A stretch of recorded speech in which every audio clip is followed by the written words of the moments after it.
مجھ سے کیوں اتنی، میں تو قرآن کا داعی ہوں، رسول اللہ کا وارث، صحابہ کا سپاہی ہوں، مجھے ہے کفر سے نفرت۔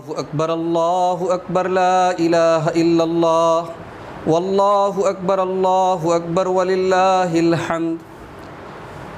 الحمدللہ نحمده ونستعینه ونستغفره ونعوذ باللہ من شرور انفسنا ومن سیئات اعمالنا، من يهده اللہ فلا مضل له ومن يضلل فلا هادی له، واشهد ان لا الہ الا اللہ وحدہ لا شریک له، واشهد ان محمدا عبدہ ورسولہ۔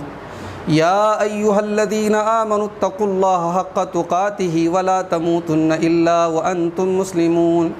یا ایہا الناس اتقوا ربکم الذی خلقکم من نفس واحدہ وخلق منها زوجها وبث منہما رجالا کثیرا ونساء، واتقوا اللہ الذی تساءلون به والارحام ان اللہ کان علیکم رقیبا۔ یا ایہا الذین آمنوا اتقوا اللہ وقولوا قولا سدیدا یصلح لکم اعمالکم ویغفر لکم ذنوبکم، ومن یطع اللہ ورسولہ فقد فاز فوزا عظیما۔ اما بعد فإن خیر الحدیث کتاب اللہ وخیر الہدی ہدی محمد صلی اللہ علیہ وسلم، وشر الامور محدثاتها وکل محدثۃ بدعہ وکل بدعۃ ضلالہ وکل ضلالۃ فی النار۔ اعوذ باللہ من الشیطان الرجیم، بسم اللہ الرحمن الرحیم۔ لن ینال اللہ لحومها ولا دماؤها ولکن ینالہ التقوی منکم۔ محترم حاضرین، آج ہم اپنا دوسرا اسلامی تہوار عید الاضحیٰ منا رہے ہیں۔ ہمارے دین میں سال میں 2 دن خوشی اور تہوار کے ہیں، ان میں سے ایک دن ہم نے تقریباً 2 مہینہ 10 دن پہلے عید الفطر کی شکل میں منایا تھا، اور آج ہم اپنا دوسرا اسلامی تہوار کورونا وائرس کے سائے میں اپنے اپنے گھروں میں عید الاضحیٰ کی نماز ادا کر کے منا رہے ہیں۔ محترم حضرات، عید الاضحیٰ کے اس تہوار پر دنیا کے کروڑوں فرزندان توحید اپنے اپنے جانوروں کی قربانی اللہ کی بارگاہ میں پیش کرتے ہیں، اور سنت ابراہیمی اور سنت محمدی، یعنی ابراہیم علیہ السلام کی بھی سنت ہے اور ہمارے پیارے نبی کی بھی سنت ہے، یہ قربانی، اس قربانی کو ہم ادا کرتے ہیں۔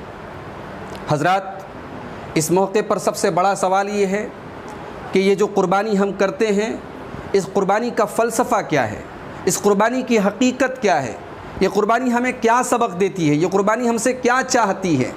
تو یاد رکھیں حضرات کہ قربانی کا جو سب سے پہلا سبق ہے، قربانی جو سب سے پہلا سبق ہمیں دیتی ہے، یہ اخلاص ہمیں دیتی ہے۔ اللہ، صرف خالص اللہ کی رضا کے لیے ہم قربانی کریں، اللہ کے لیے قربانی کریں۔ اگر اس میں ذرہ برابر ریاکاری ہے، دکھاوا ہے، دنیا کو دکھانا ہے، تو پھر وہ قربانی اللہ کی بارگاہ میں قربانی نہیں ہے۔ اللہ نے فرمایا سورہ انعام کے اندر، قُلْ إِنَّ صَلَاتِي وَنُسُكِي وَمَحْيَايَ وَمَمَاتِي لِلَّهِ رَبِّ الْعَالَمِينَ۔ اے نبی، آپ فرما دیں کہ میری نماز، میری قربانی، میرا جینا، میرا مرنا سب اللہ رب العالمین کے لیے۔ قربانی ہمیں تقویٰ کا درس دیتی ہے۔ اگر ہم موٹے تازے جانور، مہنگے جانور خرید کے لائیں اور ہمارے دلوں میں اللہ کا ڈر نہ ہو، ہمارے اندر تقویٰ نہ ہو، تو پھر اس قربانی کا کوئی مطلب نہیں ہے۔ قرآن کریم نے آج سے ہزاروں سال پہلے حضرت آدم علیہ السلام کے 2 بیٹوں کی قربانی کا واقعہ اللہ نے بیان کیا ہے سورہ مائدہ کے اندر۔ وَاتْلُ عَلَيْهِمْ نَبَأَ ابْنَيْ آدَمَ بِالْحَقِّ إِذْ قَرَّبَا قُرْبَانًا فَتُقُبِّلَ مِنْ أَحَدِهِمَا وَلَمْ يُتَقَبَّلْ مِنَ الْآخَرِ۔ اے نبی، آپ بیان کر دیجئے آدم کے 2 بیٹوں کا واقعہ، جب ان دونوں نے اللہ کی بارگاہ میں قربانی پیش کی اور ایک کی قربانی قبول ہوئی، دوسرے کی نہیں ہوئی۔ قال لأقتلنك قال انما يتقبل الله من المتقين۔ تو جس کی قربانی قبول ہوئی اور ایک لڑکے کی قربانی قبول نہیں ہوئی، تو جس کی قربانی قبول نہیں ہوئی اس نے اپنے بھائی سے کہا میں تجھے قتل کر دوں گا، تو اس نے جواب میں کہا کہ بھائی ناراض ہونے کی کیا بات ہے، اگر تمہاری قربانی قبول نہیں ہوئی تو اپنے تقویٰ اور اپنے ایمان کو ٹٹولو، اس لیے کہ اللہ تقویٰ والوں کی قربانی کو قبول کرتا ہے۔ قربانی ہمیں تقویٰ کا سبق دیتی ہے۔ اس لیے اللہ نے سورہ حج میں فرمایا لن ینال اللہ لحومها ولا دماؤها ولکن ینالہ التقوی منکم، اللہ کو تمہاری قربانی کا گوشت نہیں پہنچتا، تمہاری قربانی کا خون نہیں پہنچتا، اللہ کے تقویٰ پہنچتا ہے۔ یہ قربانی ہمیں تقویٰ کے ساتھ، اخلاص کے ساتھ ایک اور بہت بڑا سبق دیتی ہے، اور وہ سبق یہ ہے کہ ہم اللہ کے حکم کے آگے سر تسلیم خم کر دیں، اللہ کے حکم کے آگے جھک جائیں، ہمارے اندر تسلیم و رضا کا جذبہ پیدا ہو جائے۔ اسی لیے اللہ تعالیٰ نے سورہ حج کے اندر فرمایا وَلِكُلِّ أُمَّةٍ جَعَلْنَا مَنْسَكًا لِيَذْكُرُوا اسْمَ اللَّهِ عَلَىٰ مَا رَزَقَهُم مِّن بَهِيمَةِ الْأَنْعَامِ، ہر امت کے اندر ہم نے قربانی کا حکم رکھا ہے، ہر امت کے اندر قربانی کا طریقہ رکھا ہے، تاکہ وہ اللہ تعالیٰ کے دیے گئے جانوروں کے اوپر، چوپایوں کے اوپر اللہ کا نام لے۔ فَإِلَٰهُكُمْ إِلَٰهٌ وَاحِدٌ، تو اے میرے بندو تمہارا معبود ایک ہے، فَلَهُ أَسْلِمُوا، اسی کے فرما بردار بن جاؤ۔ وَبَشِّرِ الْمُخْبِتِينَ، اور اے میرے نبی آپ بشارت سنا دیں اللہ کے ان بندوں کو جو اللہ کی بارگاہ میں جھک جایا کرتے ہیں، اللہ کی بارگاہ میں سرنڈر کر دیتے ہیں، اللہ نے ان کو بشارت سنانے کا حکم دیا ہے۔ قربانی ہمیں اتباع سنت کا سبق دیتی ہے۔ یہی قربانی اگر ہم عید الاضحیٰ کی نماز کے پہلے کریں، سارا طریقہ صحیح ہو، دعا بھی ہم صحیح پڑھیں، جانور بھی ہٹا کٹا ہو، لیکن ہماری قربانی اللہ کی بارگاہ میں قبول نہیں ہوگی۔ بخاری شریف کی روایت ہے، حضرت براء ابن عازب کہتے ہیں کہ اللہ کے پیارے نبی نے عید الاضحیٰ کا خطبہ دیا، اور خطبے میں اللہ کے نبی نے فرمایا ان اول ما نبدأ به فی یومنا ان نصلی، آج کے دن پہلا کام ہم یہ کریں گے کہ نماز پڑھیں گے، ثم نرجی فننحر، پھر ہم آ کر کے قربانی کریں گے۔ فمن فعل ذلك، اور جو اس طریقے پر چلے گا یعنی نماز پڑھ کے قربانی کرے گا، فقد اصاب سنتنا، اس نے ہماری سنت پر عمل کیا۔ اور جس نے نماز پڑھنے کے پہلے قربانی کی، اللہ کے پیارے نبی فرماتے ہیں فإنما هو لحم نجله لأهله، اس نے اپنے گھر والوں کو گوشت کھلایا ہے، وليس في النسك شيء، اس کو قربانی کا کوئی ثواب ملنے والا نہیں ہے۔ محترم حضرات، اس بار کا عید الاضحیٰ کا یہ تہوار ہم جانتے ہیں کہ کورونا وائرس کے سائے میں، لاک ڈاؤن کے حالات میں ہم منانے جا رہے ہیں۔ ہمارے اور آپ کے معاشرے میں ایک بڑی تعداد میں ایسے لوگ ہیں جو قربانی کرنے کی پچھلے سال طاقت رکھتے تھے، اس سال وہ قربانی کرنے کی طاقت نہیں رکھتے۔ بہت سارے ایسے لوگ ہیں جو سال بھر گوشت جیسی نعمت سے محروم رہتے ہیں۔ قربانی کا یہ تہوار ہمیں یہ بھی سبق دیتا ہے کہ ہم ان اپنے سماج کے ان کمزور لوگوں کا، اللہ کے غریب بندوں کا ہم خیال رکھیں۔ اسی لیے قربانی کا حکم دیتے ہوئے اللہ نے سورہ حج کے اندر فرمایا فَكُلُوا مِنْهَا وَأَطْعِمُوا الْبَائِسَ الْفَقِيرَ، قربانی کا گوشت خود بھی کھاؤ اور غریب کو بھی کھلاؤ۔ دوسری آیت میں اللہ نے فرمایا فَكُلُوا مِنْهَا وَأَطْعِمُوا الْقَانِيَ وَالْمُعْتَرَ، قربانی کا گوشت خود بھی کھاؤ اور جو مانگنے والا آئے اس کو بھی دو، اور جو عزت دار ہے، خوددار ہے، مانگنے نہیں آتا ہے لیکن ضرورت مند ہے، اس کو بھی دو۔ لہٰذا اس بار عید الاضحیٰ جب آپ منائیں اور قربانی کریں تو آپ یہ بات یاد رکھیں کہ بدلے کے طور پر گوشت نہ دیں، جہاں سے گوشت آیا وہاں گوشت دیں، یہ طریقہ ختم کریں۔ جہاں قربانی نہ ہوئی ہو، جہاں لوگ گوشت کے حقدار ہوں، ان لوگوں تک زیادہ سے زیادہ قربانی کا گوشت پہنچانے کی کوشش کریں۔ محترم حضرات، قربانی کے لیے ہم اپنا پیسہ خرچ کر کے قیمتی جانور لاتے ہیں، ہم کوشش کرتے ہیں کہ ہم بہترین سے بہترین جانور لائیں۔ قربانی ہمیں ایک سبق یہ بھی دیتی ہے کہ اللہ کی راہ میں اچھی چیز خرچ کرو، اللہ کی راہ میں اپنا مال محبوب خرچ کرو، اور یہی بات ہے جو اللہ نے قرآن کریم کے 4 پارے کی پہلی آیت میں کہی ہے لن تنالوا البر حتى تنفقوا مما تحبون، تم نیکی کو نہیں پا سکتے، تم جنت میں نہیں جا سکتے جب تک اپنا محبوب مال اللہ کی راہ میں خرچ نہ کرو۔ قربانی ہمیں یہ بھی سبق دیتی ہے کہ ضرورت پڑے تو اپنے مال سے خرید کے جانور ہی نہیں، اپنا مال ہی نہیں، اپنی جان کو، اپنی اولاد کو، سب کچھ اللہ کی راہ میں قربان کیا جا سکتا ہے۔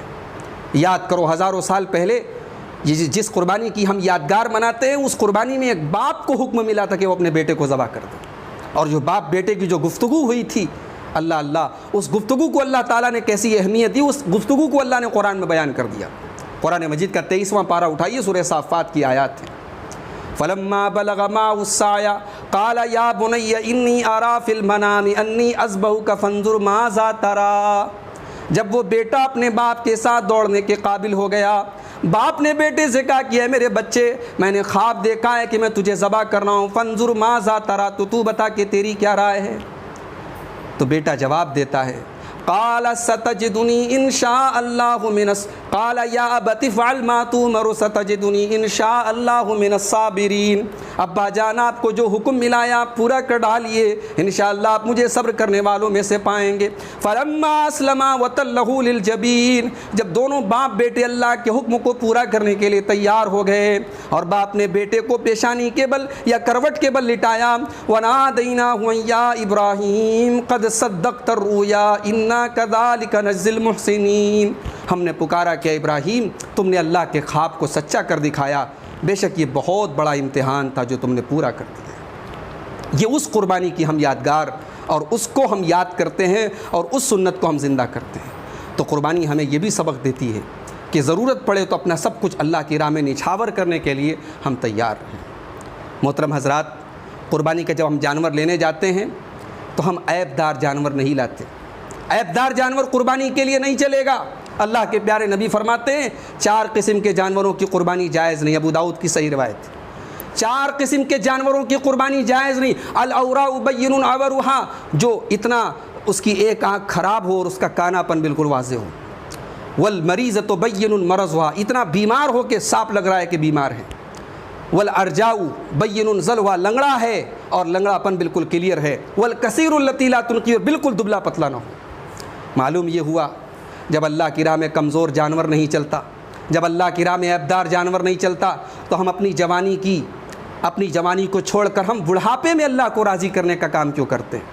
جب ایک صحیح سالم جانور ہی اللہ کی راہ میں چلے گا تو انسان بھی جب صحیح سالم ہو، تندرست ہو، مضبوط ہو، ہٹا کٹا ہو، تبھی اس کی عبادتیں اللہ کے قبول ہوں گی. جوانی کی عبادت کا جو درجہ ہے وہ بڑھاپے کی عبادت کا درجہ نہیں ہے. میرے بھائی حضرات، جب ہم قربانی کرتے ہیں تو ہم کوشش کرتے ہیں کہ ہمارا جانور بے عیب ہو.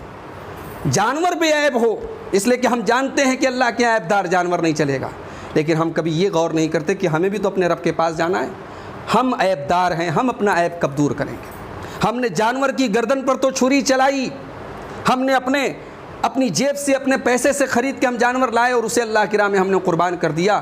لیکن ہزاروں زندگی کی خواہشات ایسی ہیں، اللہ کے حکم کے خلاف ہمارے اندر خواہشات پیدا ہوتی ہیں ہمارے نفس کے اندر. ان خواہشات کے اوپر ہم چھری کب چلائیں گے؟ قربانی ہمیں یہ بھی سبق دیتی ہے کہ صرف جانور کی گردن پہ چھری مت چلاؤ، اپنی خواہشات پر بھی چھری چلاؤ. قربانی ہمیں یہ بھی سبق دیتی ہے کہ صرف عیب دار جانور کی قربانی کرنے سے پرہیز مت کرو، بلکہ خود کو بھی عیب دار بنانے سے پرہیز کرو. یہ قربانی کا سبق ہے. رب العالمین سے دعا ہے الہ العالمین ہمیں صحیح طریقے سے قربانی کو ادا کرنے کی توفیق عطا فرمائے. اللہ سارے عالم اسلام کو خوشیوں کے ساتھ یہ کھانے کھلانے کا یہ تہوار ہے. رب العالمین ہم سب کو یہ تہوار منانے کی صحیح طریقے سے توفیق عطا فرمائے. رب العالمین اس وائرس اور اس وبا سے جس سے پوری دنیا اس وقت دوچار ہے، ہمارا ملک بھی دوچار ہے، اللہ ہم سب کی حفاظت فرمائے. جو لوگ اس بیماری کے شکار ہیں اللہ ان کو شفاء کامل عاجل عطا فرمائے. لوگوں کے روزگار، لوگوں کے کاروبار پچھلے 4.5-5 مہینے سے بند ہیں، رب العالمین سب کے کاروبار کو کھول دے. مسجدیں 4-4.5 مہینے سے بند ہیں، رب العالمین مسجدوں میں پھر سے ہمیں عبادت کرنے کی ایسا ماحول اللہ تعالیٰ پیدا کر دے کہ ہم پھر سے عبادتیں پوری آزادی اور اختیار کے ساتھ اللہ کے گھروں میں ادا کریں. ہم نے جو بھی ٹوٹی پھوٹی عبادتیں کی ہیں رب العالمین ان کو قبول فرمائے. ہماری قربانیوں میں اللہ اخلاص پیدا فرمائے، ہماری صفوں میں اتحاد پیدا فرمائے. جب تک دنیا میں زندہ رکھے اسلام پر زندہ رکھے اور خاتمہ ہم سب کا ایمان پر ہو. آمین. وآخر دعوانا الحمدللہ رب العالمین. الحمدللہ کفا وسلام علی عبادہ الذین اصطفیٰ. اما بعد، اعوذ باللہ من الشیطان الرجیم. بسم اللہ الرحمن الرحیم. ان اللہ وملائکتہ یصلون علی النبی یا ایھا الذین آمنوا صلوا علیہ وسلموا تسلیما. اللہم صل علی محمد وعلی آل محمد کما صلیت علی ابراہیم وعلی آل ابراہیم انک حمید مجید. اللہم بارک علی محمد وعلی آل محمد کما بارکت علی ابراہیم وعلی آل ابراہیم انک حمید مجید. اللہم اعز الاسلام والمسلمین واذل الشرک والمشرکین ودمر اعداء الدین برحمتک یا ارحم الراحمین. والسلام علیکم ورحمۃ اللہ وبرکاتہ.